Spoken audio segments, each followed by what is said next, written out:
అయ్యా ఈ మీటింగ్ల కింద ఎట్లా నడుపుతున్నావు, ఇన్ని వేల మందికి 40,000 మందికి 3 పూట్ల భోజనము అన్ని ఫ్రీ అంటావు, చాయ్ ఫ్రీ.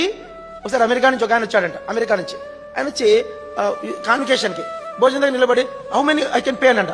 ఎంత డబ్బు కట్టాలంటే అన్నం వడ్డిచ్చాడు, ఫ్రీ అన్నాడంట. తినేసి తర్వాత టీ ఇస్తాడు, టీ ఇస్తాడట. టీ ఇస్తుంటే how much I can pay అన్నాడంట. ఇస్ ఫ్రీ అన్నాడంట. ఆ రూమ్కి ఎంత డబ్బు కట్టాలంటే ఫ్రీ అన్నారంట.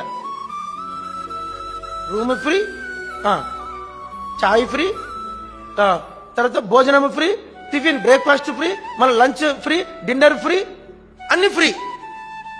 10 రోజులు పెట్టేవాడు ముఖ్యంగా.